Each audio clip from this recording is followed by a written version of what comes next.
এবার ঢাকায় সুপারস্টার শাকিব খানকে টেক্কা দিতে রিভেঞ্জ নামক সিনেমা নিয়ে হাজির হচ্ছেন ঢালিউডের অন্যতম শীর্ষ অভিনেত্রী শবনম বুবলী। শোনা যাচ্ছে রিভেঞ্জ সিনেমায় প্রথমবারের মতো পুলিশ অফিসারের চরিত্রে দেখা যাবে শবনম বুবলীকে। অন্যদিকে তুফান সিনেমায় ঢাকায় সুপারস্টারকে দেখা যাবে গ্যাংস্টারের রূপে। তো প্রিয় দর্শক, তাহলে কতটা লড়াই হতে পারে ঢাকায় সুপারস্টার শাকিব খান এবং শবনম বুবলীর মধ্যে? পুরো ভিডিওটি দেখে আপনাদের মতামত কমেন্টে জানাবেন। প্রতিটি ঈদে নতুন নতুন সিনেমা নিয়ে প্রতিযোগিতা করতে দেখা যায় অভিনেতা এবং অভিনেত্রীদের মাঝে। আসন্ন কুরবানির ঈদেও তার ব্যতিক্রম কিছু হবে না।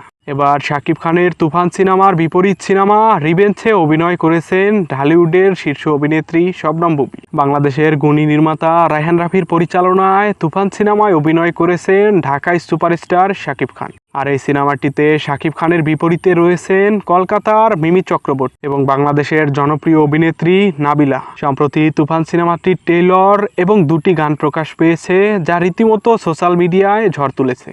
অন্যদিকে বাংলাদেশের আলোচিত প্রযোজক এবং নির্মাতা মোহাম্মদ ইকবালের রিভেঞ্জ সিনেমায় অভিনয় করেছেন ঢালিউডের জনপ্রিয় অভিনেত্রী শবনম বুবলী। আর এই সিনেমাটিতে শবনম বুবলীর বিপরীতে আছেন জিয়াউল রোশান। রিভেঞ্জ সিনেমাটিতে প্রথমবারের মতো পুলিশের চরিত্রে অভিনয় করতে দেখা যাবে শবনম বুবলীকে। রিভেঞ্জের প্রথম লুকের পোস্টার দেখেই বোঝা যাচ্ছে অ্যাকশন ধাঁচে নির্মিত হয়েছে এই সিনেমাটি। তবে সবথেকে খুশির খবর হলো তুফান এবং রিভেঞ্জ নামক সিনেমা দুটি আনকাট সেন্সরে ছাড়পত্র পেয়েছে।